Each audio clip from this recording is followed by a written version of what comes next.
sit down and look at both from the school and the town side on a session together. That would be probably the most useful way we could get to a decision. Yeah, I mean, Sandy, it kind of goes back to my question of kind of what your thoughts are on this point, because I'm sure we can make a case that things are fine and nothing needs to be done. And then I'm sure we'll have an argument that when we get to the town budget, something should be done because we want to retain the best. And again, I just want to be equitable as we approach this. So if we're thinking generally about these broad brush increases, I mean, it would just be nice to have your input here because you understand the competitiveness, the market, and and how content, happy people are. And sure. We don't have as good a read on that, but obviously we can always give you direction. But it'd be nice to at least understand kind of what your thoughts are. So today, Casey and I worked on a table, and just between salary and what our contribution rate is with benefits, and with the schools that we do compared to, actually Westlake ended up number one on the list. So not by much, it could be $200 a year or something, but at least that put us in a place to not feel like we're that far behind. So now going back to Wade's question, do we want to just be $200 above what our surrounding districts are doing, or do we want to jump ahead that much? So based on that, if it is about $92,000, is that 90,000 or so per percent increase, then it would be what the council board is willing to. Yeah, and I just let me comment on this one. I always worry about these comparisons because you're not really comparing against a lot of IB schools. IB teachers do more than other teachers. And again, I'm going to say I want Dr. Ritchie to weigh in on this. Absolutely. And I will say is in my position today with the Board of Trustees, we're starting our second 20 years of that school. We are going to have very high expectations for our school and for our teachers and for our students going forward. So I want to put all of that, together as we go forward. Yeah, and I might offer 30 years business executive, 1 month a town council member. So I'm used to seeing total rewards laid out. So you mentioned it a minute ago. You talked about how our benefits are expansive, but then we were talking about salaries. It really should be put together in a data form for us to understand the whole package and how that compares to Mayor Graves' point, how that compares to the market. And the other thing, though, too, I would suggest we want to pay fairly, we want to pay well, but we want true believers here. So sometimes if you really believe in something, you're willing to do it for an appropriate amount without being enticed by the money. So it's a balancing act to get true believers in the IB program here, but pay them fairly compared to their peers. And so if you could prepare more of a total rewards view, are you familiar with that? You're familiar with that phrase, right? Yeah. So I figure you were. So just help us understand it between this meeting and the next time we have to decide what we're actually looking at on a full package. Absolutely. Thank you. Yeah. Okay. Thanks, Sandy. And then kind of continuing that thought process and thinking about next steps, the board is required to adopt a compensation plan annually that has those steps listed in them and all of the stipends. That will come before this board on the next meeting. Similar to the budget, however, if we are waiting for Dr. Ritchie to do a more in-depth analysis, if we do want to continue conversations into the fall in tandem with what we're talking about for the town also, we can come back before the board with an amended compensation plan and an amended budget. So don't feel that this is it and then you won't hear from me again until this time next year. No chance. Okay, so what I am hearing, and if I could just get some confirmation before we move on, for now we'll leave the base budget with the compensation as is, and we'll come back to the board with more information and plan on making any changes into the next fiscal year. I think that's right, Pat. You'll add these items that we discussed to the baseline for the next meeting? Yes, sir. Okay. And then that brings me to final slide for budgetary talks today, next steps, calendar. So we've had the discussion today. We've got updates that we will make by this Friday. We will have the final proposed budget. We will go ahead and share that with the board. We will post that online, and we will also advertise for a public hearing. At the June 17th meeting, we'll have the public hearing. We'll go over any public input that we get at that time. We will adopt the compensation plan, and we will adopt the budget.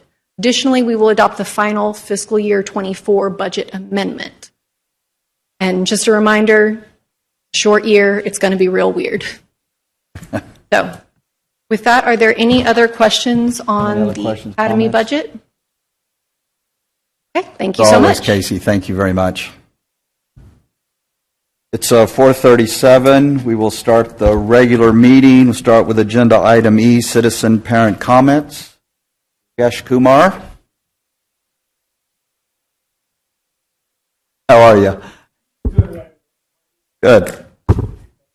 Congratulating you and Mike Leo as well. I believe you're also new to you're new actually to the council member seat here, and Kim has been here for a couple of years, but I believe now moved a little seat over, a couple of seats. So good. Congratulations again. So Kim, I skipped the meeting for a little bit. I had to run back home as I just came back, so I kind of might have skipped a little bit here.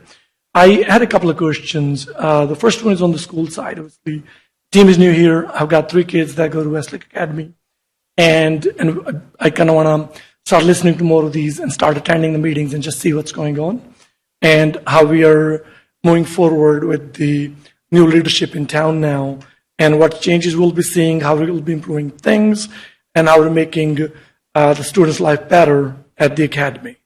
That was one. 2 was, you obviously have a empty nameplate there, and I kind of wanted to see how that's working out, who the players are, who the potential candidates or applicants are, and what the process will be here.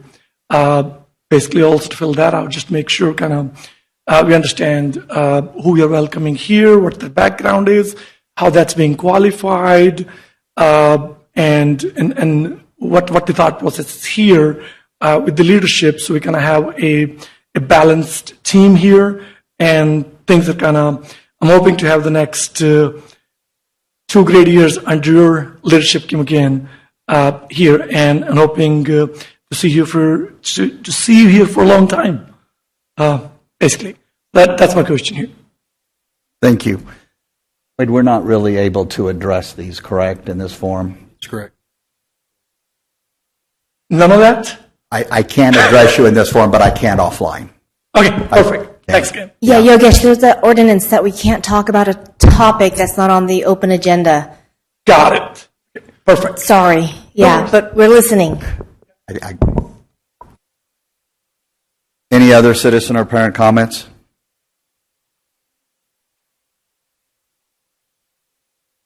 Okay, let's move on to agenda item F, items. Oh, I'm sorry. Oh, Lori, I'm sorry.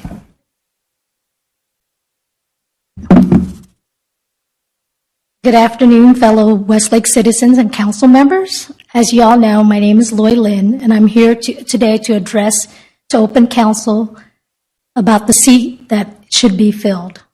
I'm here to tell you why I should be the person to fill that vacancy. I'm the person who ran for council with the next highest number of votes from the election. The fact that I ran gave the voters the opportunity to know where I stand, why I'm running, and what skills I bring to the table. In essence, I have already been vetted by the voters. The voters had an opportunity to meet me and voted for me. By placing another person on the board, simply because current council members are friends with them, and thus more likely for them to vote as a cohort with the council member, is a problem. I understand that this is not a part, or you should understand that this is not a part of the democratic process. Tim Shina resigned. Resignation came right after the election. Council should demonstrate to the Westlake citizens that they are not the same council members with a different lead alpha in the group, but that they represent all the interests of Westlake as a whole and put regard to the voters' decisions. I understand that I do not intend to be a career politician, nor am I political enough, and I am not hangout buddies with any of you guys on the council. I understand that that makes me less attractive as a candidate for you to vote for me. But that is the exact reasons why you should put me on council. When I consider an issue, You can't convince me to vote for you vote for the same way that you are voting just because we are friends. But rather, I will weigh the pros and cons of why it will benefit the town, and that will dictate how I vote. But council members, that is the reason to put me on the board. I am an independent thinker and will not have any special interests when I vote on issues. I will not be peer pressure into making decisions that is not of benefit to the town. As a council member, I will treat the town as my own law firm client, and I will look to benefit the town as a whole. Secondly, as you all know, I do possess skills that are vital to the council. I do contract law and can assess and be the second set of eyes on all contracts that the town may sign. I've worked closely with litigating attorneys to point out what clauses supports their position in litigation. I'm keenly aware of the types of wording that would be potential liability for my clients and how the change in language in a contract so that I can always help the town so that if the town gets sued, we will be in a better legal position to win our case. The town will soon decide on whether or not to renew their contract with the town's attorney. Who better than me, than another attorney, to assess the current attorney's effectiveness and cost than me? In addition, I also practice probate law and can help the town navigate the probate estate with the gift that has been left to Westlake Academy. And if those skills are not enough, I also do real estate law where I help my clients buy, sell, and draft leases for them, which is a great commodity for our town since we are considering expanding commercially with the Entrada project and beyond. Secondly, as you already know, the first and foremost reason why I ran was for the kids. I have a vested interest to see that Westlake Academy improve and succeed. I have children in PYP, MYP, and nieces and a nephew in DP program. I hear the complaints. I see the effects that the administration of Westlake Academy have on our children and their future. I am in the position to be the best advocate, not only for my own children, but for all the children at Westlake Academy and their parents. Yesterday, one of my fellow Westlake residents asked me, "Loy, why do you even want this? It's a non-paying job and a waste of your time." My answer to him is this. This is for the kids because at the end of today, I want to be able to look at my children in the eyes and say, Mommy tried her best. That Mommy tried her best to change the school for the Westlake community and for you guys for your future. In conclusion, council can choose to ignore my useful lawyering skills or my property management skills. You can also choose to ignore my passion to advocate for children and the Westlake Academy parents. But one thing council cannot ignore is the will of the people. I implore you to each vote for me because, fellow council members, it shows to our voters that each council member will keep their campaign promise of bringing integrity and impartiality back to Westlake Council. And this is council's opportunity to show their voters that they respect the democratic process and the voters. Thank you. Thank you, Ms. Lynn. Any other?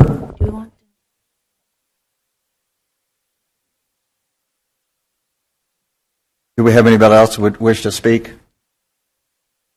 Okay. Agenda item F, item of community interest. Anna?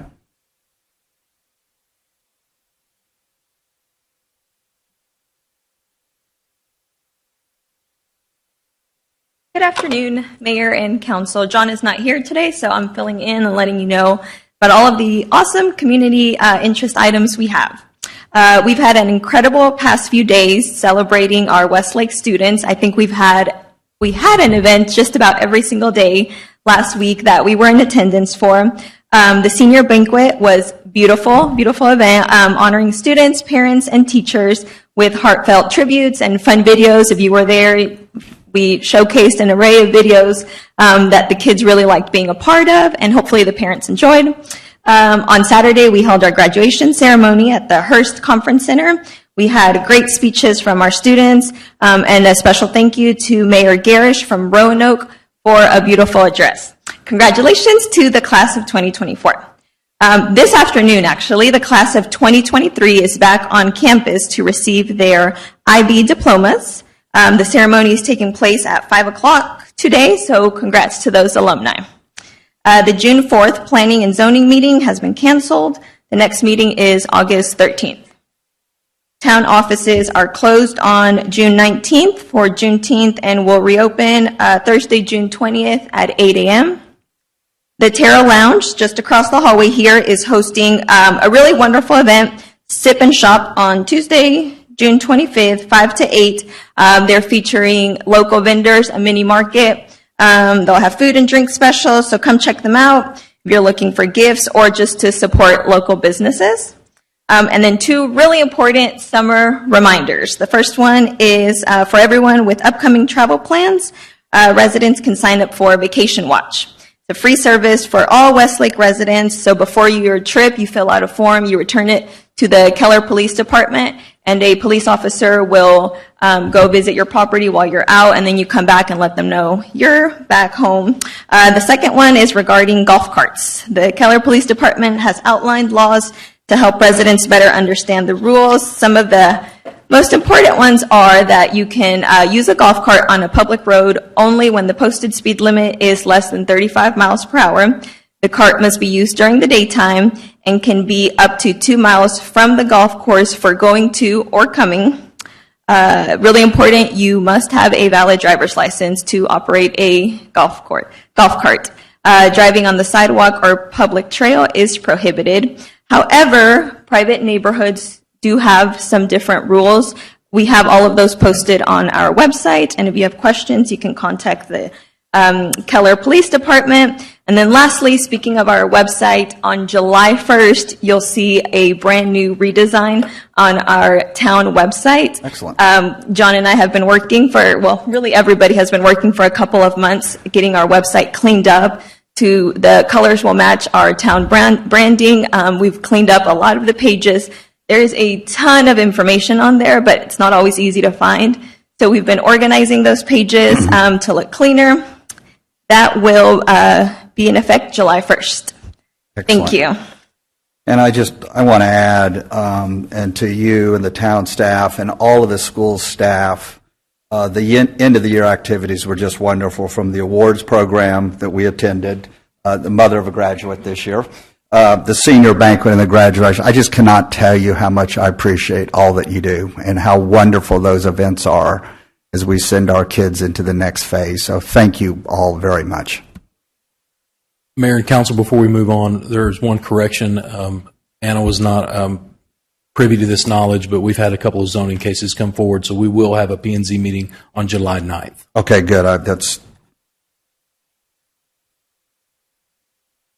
okay. Anna, thank you. Okay, agenda item G, the consent agenda. Is there any of these that need to be pulled out for further discussion? G2 and G3, I'd just like to ask a few questions. Okay, let's go ahead. If I can get approval for G1 and G4, if someone make a motion to approve. So moved. Got a second? Second. All right, all in favor say aye. Aye. Any opposed? Okay, G2, 24-12, consider approving resolution 24-112 to support the nomination of Euless City Council Member Jeremy Tompkins to continue to serve as a Regional Transportation Council primary representative for the cities of Euless, Hearst, Bedford, Grapevine, Southlake, Roanoke, Colleyville, Trophy Club, and Westlake. Wade. Mayor and Council, this primarily undertakes different topics of discussion surrounding the toll roads in the North Richland Hills area. There's very little about the 114 corridor that is any piece of this. We've gotten a request in from Hearst and from Bedford as well to support Mr. Tompkins, and that's just something that's kind of a formality at this point to make sure that we have some support on that council. Yeah, and Wade, I'd like to add, I attended the Regional Transportation Summit that they have annually, and I really do encourage council members. I think I was the only one in attendance other than staff to attend these things. The one, meeting the elected officials from our surrounding towns and on a state level, but also just all the stuff that they've done they did a 25-year time lapse of the roads. It was absolutely amazing, but I think we have that in the fall, but I would encourage us all to make sure we attend this year. And the number of votes that we get to cast are dependent upon our population, so we're quite outnumbered on this, even if we had a nomination. Even if David, is that? Yeah, I just want to ask a couple of questions. I guess first, do we know Mr. Tompkins, and why are we selecting him as our nominee, and why do we not theoretically have our own representation? Our own representation was addressed just a second ago on the voting rights, so we really don't have enough votes to put anybody forward. We could put somebody forward, but I doubt seriously that would go. And I do not know Mr. Tompkins. This was a suggestion he's a Euless City Council member, obviously, and this was a suggestion from the City of Hearst, the City of Euless, and the City of Bedford. So I guess my question is it normal that we would support a candidate, especially one we don't know? Is it just symbolic? I mean, what is the process for the nomination? Are we wading into some sort of politics here? I want to make sure I understand what we're having the town get involved with before we vote on this. Sure, we absolutely do not have to support anyone. This is just a letter of support. That's all this is. But how is his appointment decided? Is it cast by votes of the? Yes, of the entities, dependent upon your population. Yes, sir. Okay. And so as I said, so if we send in this letter of support, I mean, that's not the same as casting a vote. This is just an endorsement. That's correct. Of an unknown person by our town. That's correct. Okay. Then I'm not sure I would necessarily want to go that way, but obviously the council can vote. Wade or anyone, what are our options if we're not unanimously comfortable, and to the extent there may be someone on the council that does know Jeremy Tompkins, but assuming we're not unanimously, we're in the dark here to David's points. What are our options to, least offensively sort of table or say, thanks for raising this, but not necessarily take a vote? Sure. On this item? We can elect not to support anyone in this position, but to my understanding, he is the only person who has stepped forward and requested to be a part of this. I mean, I don't want to. Really, just a I don't think formality. he may be phenomenal. He may be equipped, but to David's point, I don't have a dog in the fight on this one. Yeah, Wade, this is really basically a courteous That's correct. acknowledgement for people serving on the RTC and representing us one of many other cities. So That's correct. You're right. I might have met him. I do not recall, but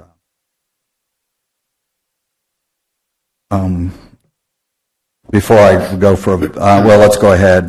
Does anyone make a nomination to approve 24-112? Well, I'm going to just go ahead and say that I would make that motion because we have somebody who's volunteering to serve.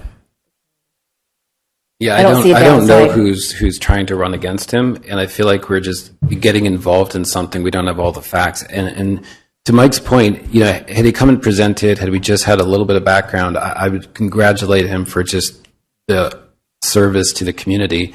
I understand what it's like to dedicate the time and effort to doing these things. To take a blind endorsement and put the town's name behind a person we know nothing about, there's always a risk to doing these things. And, so I just feel like we're a little bit, in the dark on this one. Did you make a motion? We get a second? No second. Motion fails. G.3, Resolution 24-36, consider to take appropriate action regarding Resolution 24-36 to approve entering into an interlocal agreement, ILS, with Education Services Center Region 10 by utilizing all purchases cooperatives entered into the SC Region 10 through lawful means. Wade? Mayor and Council, again, this is just an interlocal agreement that allows us to to add some purchasing power behind our dollars. It allows us to move more quickly and allows us to use vendors that have already been vetted by the state of Texas and the Region 10. Again, anyone that signs up with ILA with Region 10 can get this kind of pricing, which allows them to give better pricing to this group. This is a great tool for us. That's correct. Right. Yes. Right. Yeah, and I know we use these for a lot of different purchasing options. My question on this specifically is, you mentioned HVACs. We just talked about the potential purchasing of cameras. So my question is, are we bound to using only these approved vendors, or do we still have options to go elsewhere? Absolutely. Yeah. We can go outside and get any vendor we wish, or if we don't want to go through the bidding process and we want to use this pricing, then we can do that. Perfect. That was my only question. Thanks. Yeah, but it's a good tool. That's a good question. Can I get a motion to approve Resolution 24-36? So moved. Can I get a second? I'll second. All in favor? Aye. Any opposed? Motion carries. Okay, let's go into our regular agenda items. H.1, Westlake Academy Resolution 24-12. This was tabled on May 20th, 2024. Consider approving Westlake Academy Resolution 24-12, authorizing the expenditure of funds to Accelerate Learning, Inc. in the amount of $29,146 for Westlake Academy grades K through 5 science resources. Wade, I think we've had these discussions. I think what came up, we wanted to run it by Kelly Ritchie. We had those discussions, and That's correct, Mayor. Council's biggest issue with this, and the reason it was tabled, is that Dr. Ritchie had not had an opportunity yet to weigh in on this. Since our last meeting, I've spoken with Dr. Ritchie, and she is for using this curriculum. And just to clarify, this is being paid for out of IMA grant money, correct? Not out of... That's correct. It's not paid for from the general fund. Do we, just out of interest, I don't know if we have the answer to this, but how much IMA funding is actually left? And is it earmarked at the moment for anything else? And is my understanding correct that we get an additional funding next year around September? I'll do my best to explain, because IMA is slightly changing for 24-25. But we knew going into this biennium, when we received the funds in July 2023, that we would have 2 years to spend $150,000. So at that point, as a leadership team, we agreed. It's actually going to end up being materials for K through 8. Mrs. Stack, my counterpart in MYP, is still working on getting the quote from the science publisher for middle school. So I think we have about 109 to 110 left in that budget. And we have had numerous leadership team meetings going over the costs and everything we need to do going forward to ensure we have state standards, curriculum aligned to our state standards. Does it roll over, or do we lose it? It does not roll over, does it, Marlene? Sorry. So what we get in 2023 must be spent by 2025. 5, okay. I'm sorry, Marlene, that was rude of me to wave to you, but come forward to the microphone, please. Thank you. The IMA funds are a biennium fund, so when we received $150,000 last summer, we were able to spend that all through 2024 and into 2025. Then in the summer of 2025, we'll be receiving an allotment for the next 2 years. Right. So obviously, if there's 110,000 left, are we identifying areas to spend the money? We have looked through all of our instructional materials that we use, K through 12, and we have made decisions with the leadership team on what is earmarked for that IMA funding. Okay.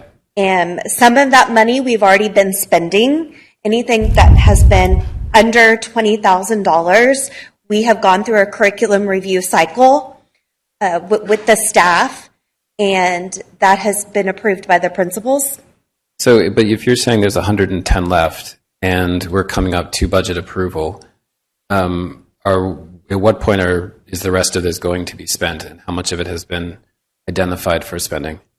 Well, it's going to depend, because as Marlene said, we have another whole school year to continue to spend the money. Okay. So a bulk of it, because the state standards have changed. But you say another whole school, right? So we have till around September of 25 when the next allotment comes out to spend this money.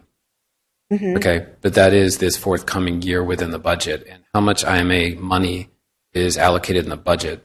Because otherwise, do you have to come back for? I mean, it's a general question. Do you have to come back for a budget amendment to spend these No, funds? because it's not built into the general budget. That's right. Okay. The IMA is a separate, it's money that the Commissioner of Education allots to each school. Okay. And the way that they're going to do it moving forward, they're kind of setting the prices based on historical levels. But Allison, why did this one come to council then for approval?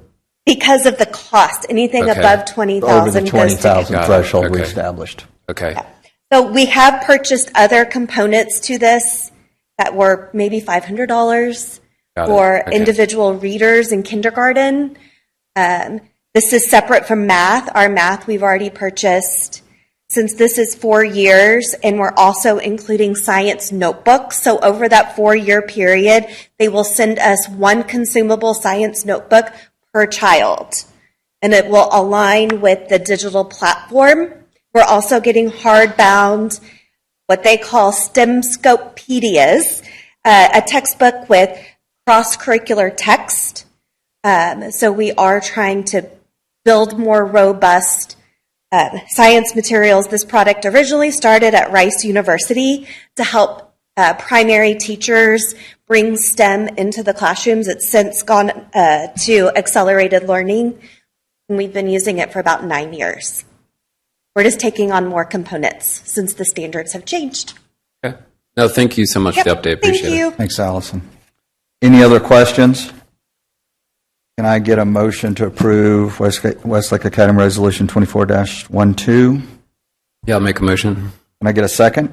I'll second. All in favor? Aye. Any opposed? Motion carries. Thank you. Agenda item H.2, Westlake Academy Resolution 24-14, consideration of approval of resolution WA 24-14 for staff development waiver days for the 2023, 2024, and 2024-2025 school year. Carolyn? Carolyn, would you like to speak to this? Or no? The waiver days? Waiver.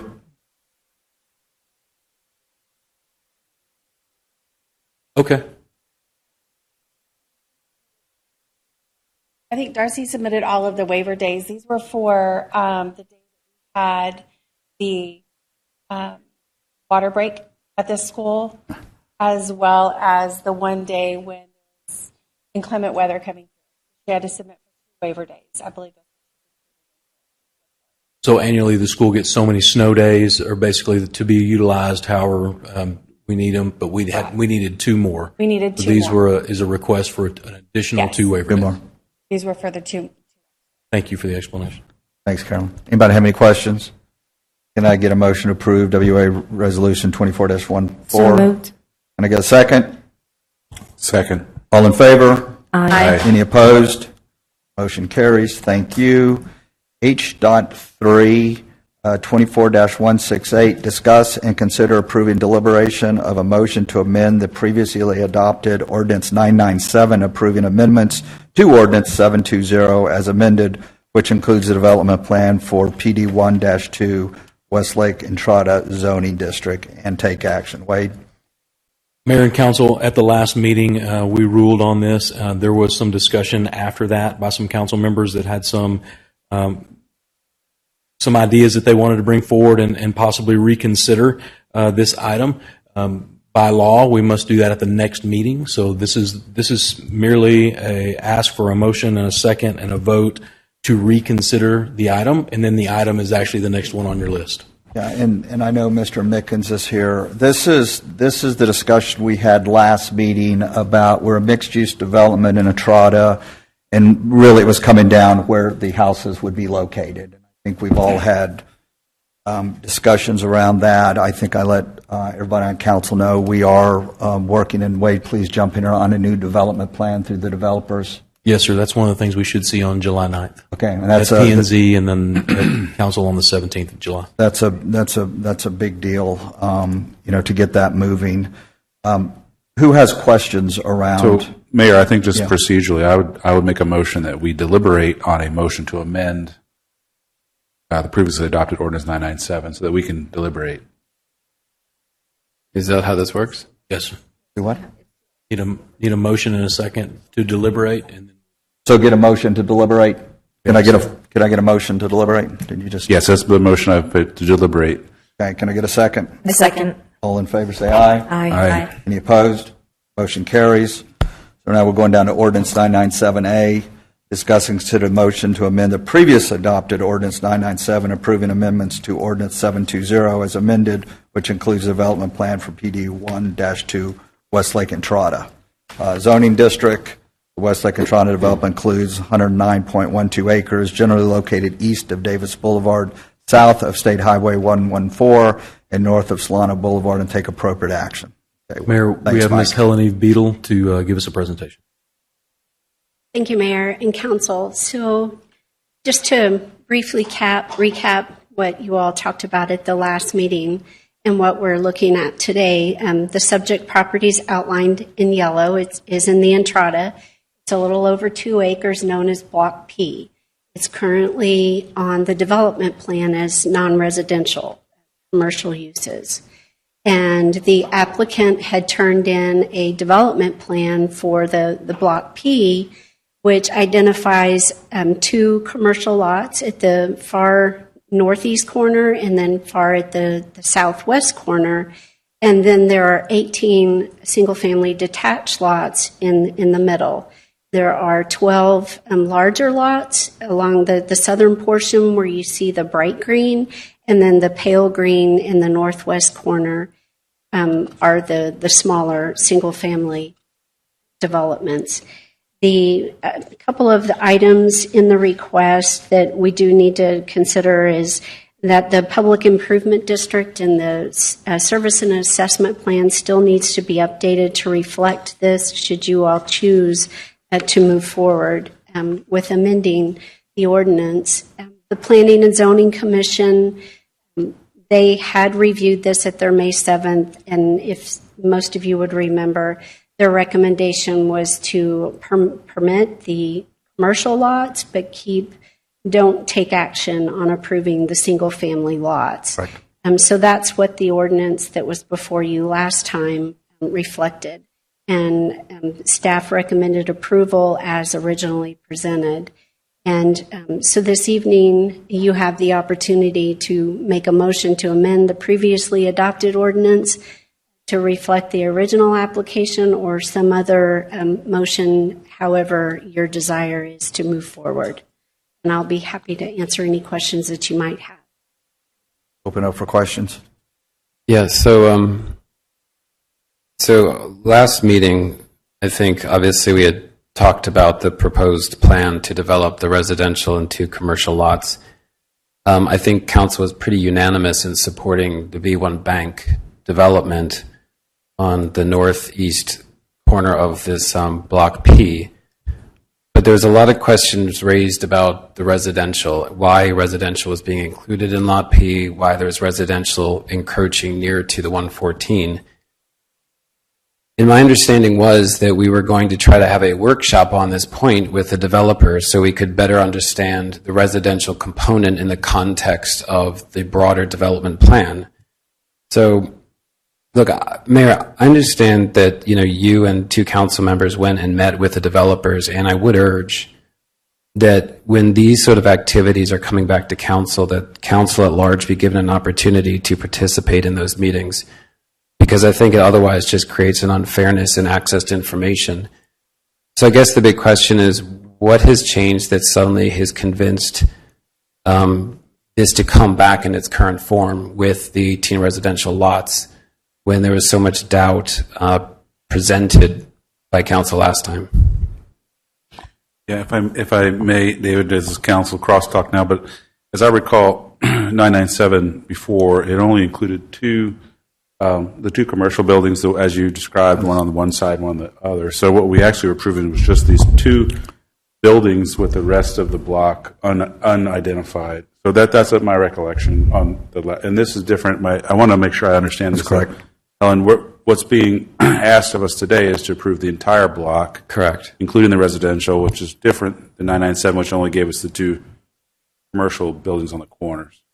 You're correct. The ordinance that's in your agenda packet reflects what you see on the screen. 2 commercial lots as well as the 18 single-family lots. So I think last time, I think where I had left the proposal just from my standpoint was I am very keen that B1 Bank does get developed. And they had asked that their 6 residential units be a part of their development. And that was something that I had actually made a motion on. And I think council wanted to table it pending further input from the developers. I'm not sure what's moved on the other residential pieces. I'm not against it. I just can't be for it right now. I don't understand it. And the same point I made last time was I don't know what the commercial element is on the west side. And I think someone said a medical office, and that was about all we got out of that. So I still kind of stand where I stand. I want B1 Bank done. I want them to come in and develop because, we need to make progress, and commercial progress is good progress. But I don't know what the update here is. Like I've read everything here, but I'm not sure what's changed that gives us better information now to make a good decision. So, well, I will speak to that. So attached on the packet is the complete. So the developer did submit then a overall development plan for the entire Entrada, which shows, because I was one of the people originally who was opposed to moving residential in that area, because I was under the impression that that was just replacing the commercial in that area, which I think we have a really strong need for commercial in Entrada. But what they were able to show us with submitting this overall development plan is that the commercial areas are all going to be moved over to this section to the far east, which was Entrada Phase 2.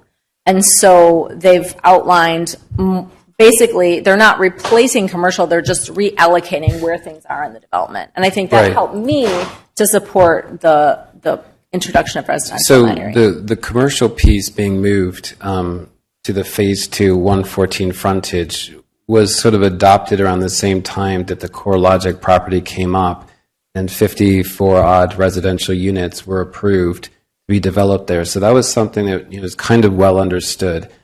I understand there's generally a move by the developer to move towards some of these single-family detached homes because they feel that they're a better product to sell.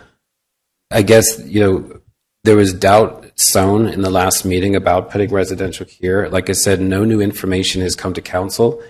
Yes, I've seen this map, but I understand that the global development plan still, is this it, or is this still changing? This is what's going to be presented on the 9th. This is it? Yes. Okay, and then he'll come and talk us through that. That's correct. Okay, so the timing is a little bit awkward in that regard. And I guess, my other question is on the PID assessment. And, I note that the PID administrator is silent on the point. There's no comments made. I don't know if that's a good thing or a bad thing. I know the PID has been, kind of an albatross in this development. So, we're taking what was zoned initially residential and commercial, got rezoned commercial. It's now going back to residential and commercial. And there's very little understanding how that PID assessment is going to be redistributed among these. And it would be kind of helpful to understand that part of it, because that does affect, obviously, the economic values of the commercial and residential pieces. And so I can speak to that a little bit, David.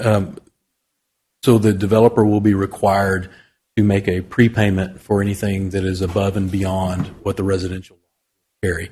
So if it was, let's say it was 6 stories of commercial or 6 stories of single family attached, right, which would carry with it a much higher load on the PID, right, on the infrastructure, and therefore a higher PID payment, and move into a single family detached environment, then there would be a difference between what the developer is going to pay Mr. Mickens, who bought the property, and the overall developer. So the overall developer is required to make a prepayment to make that right. Okay.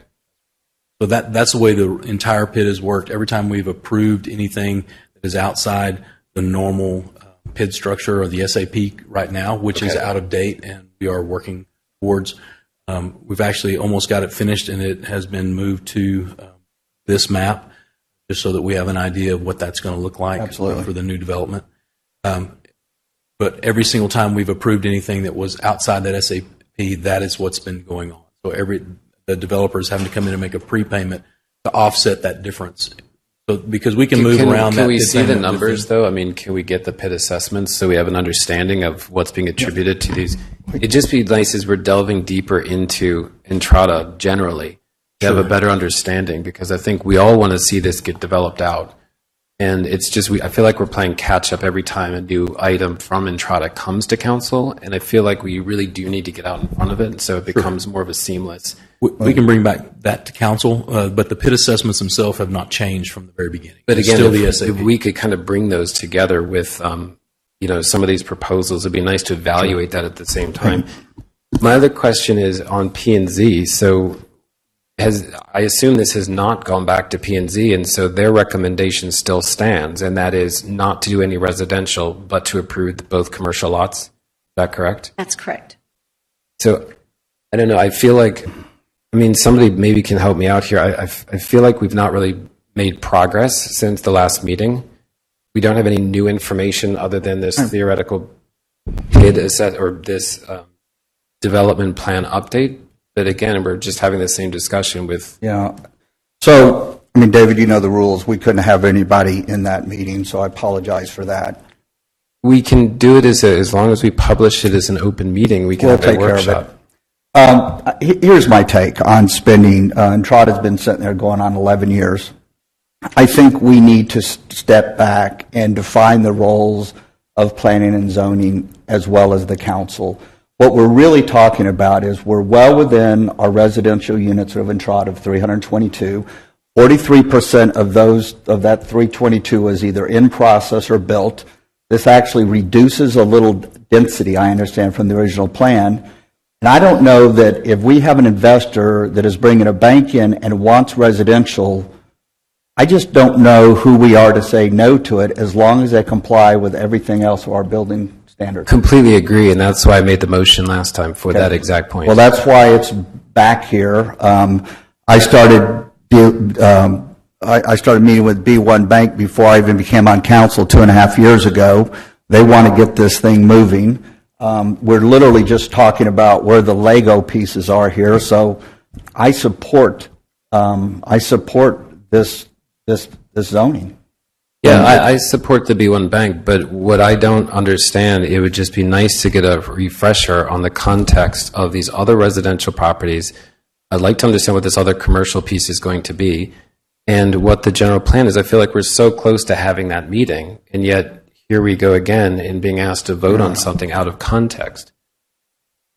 Well, I can speak to the presentation that they originally gave at P&Z about the other commercial, and that was supposed to be, I believe, an optometrist. And so that's all I know about that. But then obviously the bank, but that was the commercial. It's a office building. So is it normal then for, if P&Z's recommendation still stands as it did before, and this has now come back to council and the ordinance has already been updated, not to reflect P&Z's request, but to reflect this full approval, is that normal? In fairness, that first change should not have been done. That's my fault. We should not have brought forward to council a different ordinance than what P&Z saw. So this is correcting that. But you're right. Notwithstanding, P&Z is still of the belief that they approved a modified ordinance. And so we're now just undoing that without it going back through them. Okay. And I believe that the text in that ordinance, though, says that the commercial was approved by P&Z, but that any residential should be only taken in context with the entire development. So I think that's what we're doing at this point, is we're taking into consideration the overall new revised site plan that they're proposing. But we can't do that yet at this meeting because it had to go to public. It has to be a public hearing, and so it couldn't be be added to this meeting. So Wade, maybe what would be helpful is you had talked here about the next steps in the development process. So just to be clear, this is a development plan that we are approving at this stage, correct? That's correct. And so can you just walk through then these next steps that were laid out, and in terms of what comes back to council and what does each of those stage or steps actually do and mean, and what are we expected to approve at those times? I'll actually allow Helen Eve to speak to that as the expert in the room. Certainly. So we do need to work on the overall development plan amendment. So that's considered legislative, which would come to you, Okay. P&Z and City Town Council. approval of a site plan. One of the amendments allowed the town manager to be able to approve site plans, so that would be staff level. Approval of the civil construction plans, that too would be for staff and through the city engineer, town engineer. And approval of the replat, because we are chopping this up into a number of lots, that would go to P&Z and town council. And construction of the public improvements, that's administrative, and then acceptance of the public improvements. So the only thing that would come back to us would be the replatting process. No, sir. The development plan, the But overall this is the development development plan. It is. It's a portion of the development plan for Block P. Right, but if we just focus on Block P, we're being asked to approve the development plan at this meeting. The only thing as it relates to Block P would be the replatting that would come back to council. Is that correct? Yes. Okay, and then what level of detail would that entail when it came back at that time? The replat simply shows the overall boundary and then the individual lots. And the civil construction plans are really part of that as well, because this was designed for So you're commercial. talking about renderings, elevations? No, sir, not okay. not a replat. Not those, okay. Okay, higher level than that, less detail? It'll have your boundaries for each of the lots. Okay. basically. Right, it's New cutting up, location. it's actually subdividing the whole Block P, and the engineering plans need to be updated because this is a different type use than a commercial use. Correct. Okay, so, I think, again, the same comment we made last time, or I made last time, was we have seen a lot of residential be moved around, and we've approved a lot of changes to residential. We approved the CoreLogic moving 54 units out to that area to be approved. We moved it residential away from the 114 to try to improve it. This is another change to the residential. And we are definitely due to have a more holistic plan brought in so we understand in the context of the 322 units, where is the residential going to be developed? And I think having that context would be very helpful. David, we have all of those maps upstairs. So we have all that data. You haven't seen it yet, but we will share it with you. Okay, so again, so that leaves us today with what we do with Block P. And, the question is, can we, again, go back to, do we want B1 Bank to move forward? Can we approve it with our 6 residential lots? And then can we put everything else into the context of the development plan, which is coming back next meeting, or the middle of July? Middle of July. And David, just to be clear, this motion is to approve Block P, which I'm going to take a vote on here. And let me just say, David, I was not at the meeting with Entrada like you. I was not there as well. I share a lot of the same concerns that you have about PID fees and the challenges that pose to development. I had the same concerns about the number of residential lots we have in Entrada impacting the town and the school, and also the rate that we develop each of those. But over the course of the last 10 days or so, as I've talked to colleagues and also staff about the meeting in Entrada and the outcome, I've had all my questions answered, so I'm actually okay with it. Yeah, and I with all due respect to everybody, there's a reason that Entrada's been sitting for 11 years, and there's enough blame to go around, and that does no good looking back. All we can do from this point is going forward. So is there any other question on this ordinance? I'd like to get a motion to approve ordinance 997A. Do I have a first? So moved. Can I get a second? Second. All in favor? Aye. I'll abstain. And I'm doing so on the basis that I did ask that we workshop this before this meeting, and that was not taken up. Duly noted.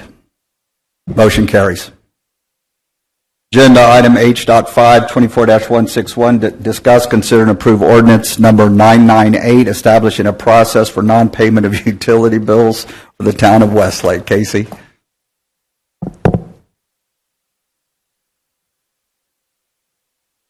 Hello again.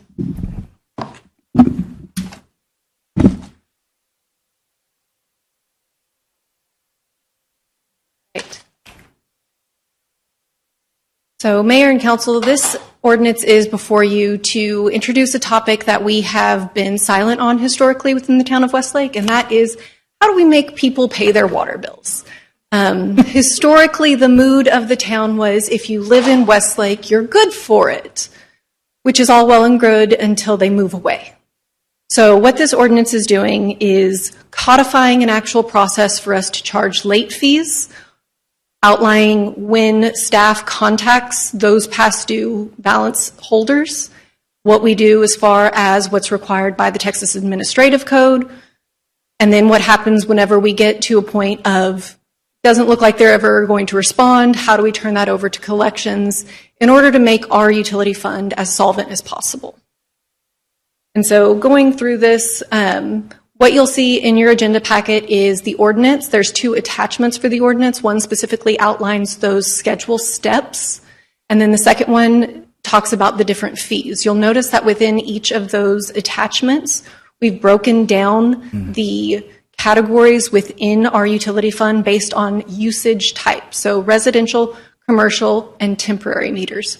Those temporary meters are the ones that are generally used for development and builders at the various sites until a permanent meter is installed for that development. What you'll also see in your packet is an aging report that was run as of April 30th. And the terrifying numbers that you'll see on that show that on average per month for the 12-month period, we had $141,000 of outstanding bills each month. So that translates on any given month to about 21% of all outstanding utility bills are past due. That's a massive problem for us. Do we have, I should know this, do we allow ACH for these water bills, automatic drafts? We do. Because some of the worries is people that travel are gone, and then we don't have any policy in a 30, 60, 90, we turn it off. Do we charge late fees? I know the answer to all these, I'm just begging you. Not until we adopt this lovely ordinance in front of you all. Yeah, we've been extremely lenient. We have been. Okay. Just out of curiosity, because I had no idea that this was even an issue in our town. What is the split between residential and commercial on the arrears? On the arrears right now, it does lean heavier to the commercial side. Okay. We've got a couple of larger bills that are commercially related. Those accounts have been inactivated. We believe that by turning it over to a collection agency, we can recoup a lot of that, and it was likely just an oversight by our commercial residents in town. But for the most part, those... But I assume we've reached out to them and tried to establish some communication? We have, and we have not gotten positive responses, if any responses yet. Is the basic question that you've got all kinds of policies and notices, but you don't have a right to turn the water off? Is that the basic issue? Yes. So Texas Administrative Code, it's Title 16, it talks all about what we can do and what we cannot do, but it also puts the onus on the municipality to adopt an ordinance that says we're allowed to do this, so we will. You could do all kinds of things. Correct. Today, short of turning people's water off, and all the things you've tried haven't been effective in reducing this particular subset of our residential water. Yes, sir. And so what we're asking to do is put in an ordinance that says at these points in time, the 30, 60, 90 days, effectively, here's what happens. We do allow a longer time period for resolution for residential accounts than we do the commercial or the temporary ones, just to be more responsive to our folks that are in town that may have their home in Westlake as a second residence or what have you. And I think the proposal makes a lot of sense. And I'm just curious, though, when you physically disconnect the water and prevent them from using it, how does that work? How do you actually do that? You actually just turn the water off at the valve at the street. You send someone to the house. And put a lock on it. And then you put a lock on it. That's correct. And Yes, so let me ask you this. How does it work in terms of if the valve is on private property, what is the restrictions to accessing and the valve? We have every right to access the valve that belongs to us. Okay. And then in terms of the collections, when you actually send this to a collections agency, are you selling it to them at a discount, or are they just working as an agent to collect? They are working as an agent. So we Okay. currently have an engagement with Linebarger to do collections for our municipal court citations. We would Okay. just extend that for them to perform the same services. Okay. I hate to ask this, but can you post that people are late on here in the paper or communication? Sorry. You can't. The name and shame. No shaming residents, sorry. Casey, as we work on, shoring Trying to help up the collection, sorry. the losses on our water utility fund, one of the loopholes that we had for years in this town was that if we had a leak in a pipe and didn't notice for months and months, and then finally got it fixed, all of the quote lost water was written off, and the town paid that. Do we still have that, or do we shore that up too?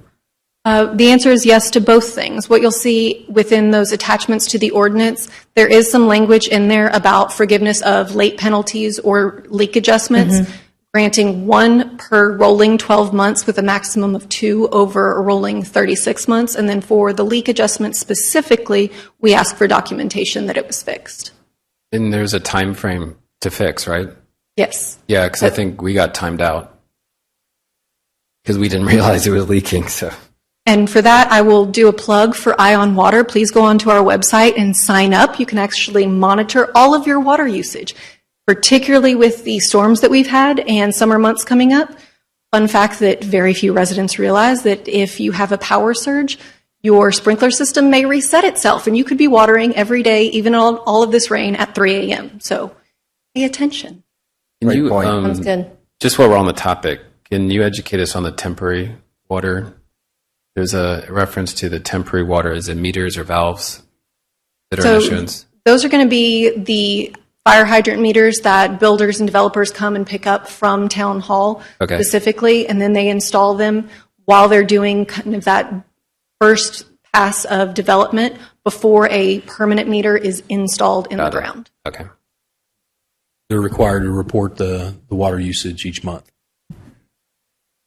And while the commercial and residential process does have locking meters and then turning over to collections is kind of the end-all be-all, on those temporary meters in this proposed ordinance, we do say that at the 90 days of non-payment, we'll go out and take the meter. If it's not available to take it, we will charge them the cost of the meter plus 10% prior to turning that over to the collections. Okay. Any other questions? Can I get a motion to approve 24-161? So moved. Get a second? A second. All in favor? Aye. Aye. Any opposed? Motion carries. Casey, thank you. Thank you so much. Okay, we will now go into executive session at 5:35 p.m. Executive session to conduct closed session pursuant to Texas Government Code, annotated Chapter 551 for the following. The Town Council Board of Trustees will conduct a closed session pursuant to the Texas Government Code, annotated Chapter 551 for the purpose of seeking confidential legal advice from Town Attorney, Westlake Academy Attorney for the following: 24-164, Section 551.074A1, deliberation regarding personnel matters, to deliberate the appointment, employment, evaluation, reassignment duties of a public officer or employee. A, town council vacancy, term expiring May of 2025. B, appointment of a finance subcommittee. C, appointment to the Public Arts Advisory Board. And D, creation and appointment of an Economic Development Advisory Board. We are now recessed for executive session.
Yeah.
Okay, it is, 7 o'clock on the dot. We are now out of executive session. We have some follow-ups from executive session.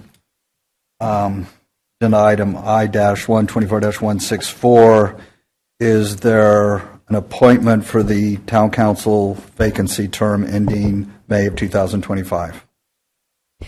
Yes, I'd like to nominate Todd Gautier from Granada. We have a motion for Todd Gautier. Do I have a second? Just to clarify, you're appointing. You're appointing. I'm sorry, did I miss that?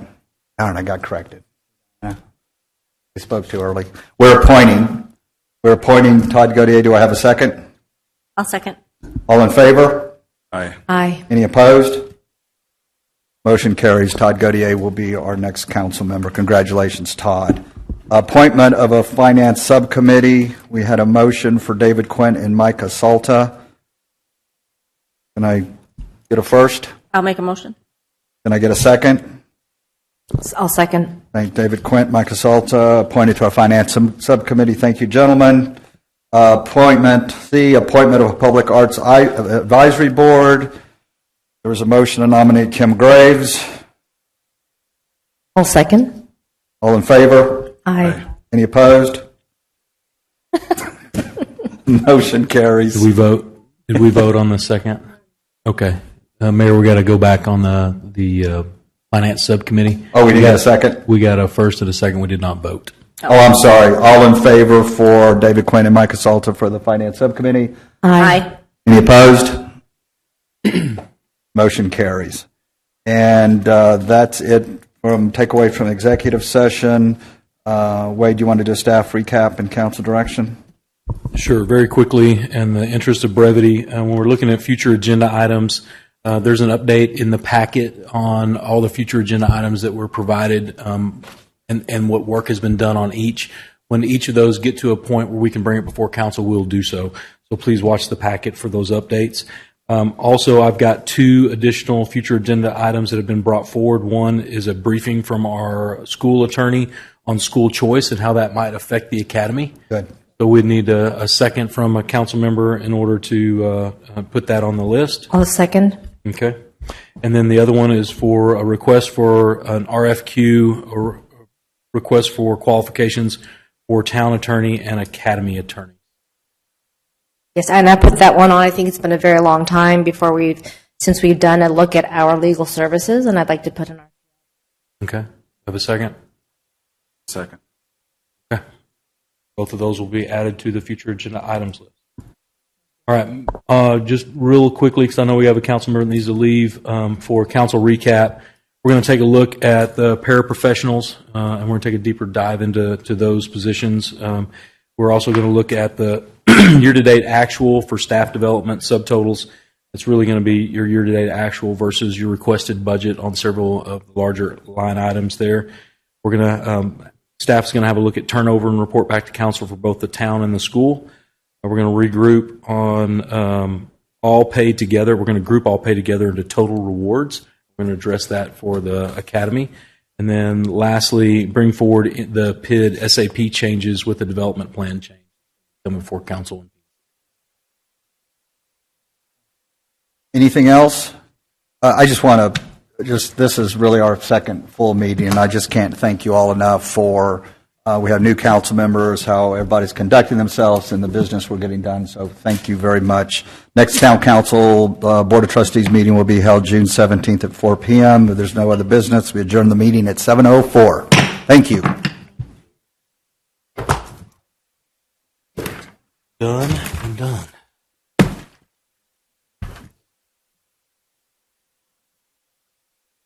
Travel safe. Thank you, bud.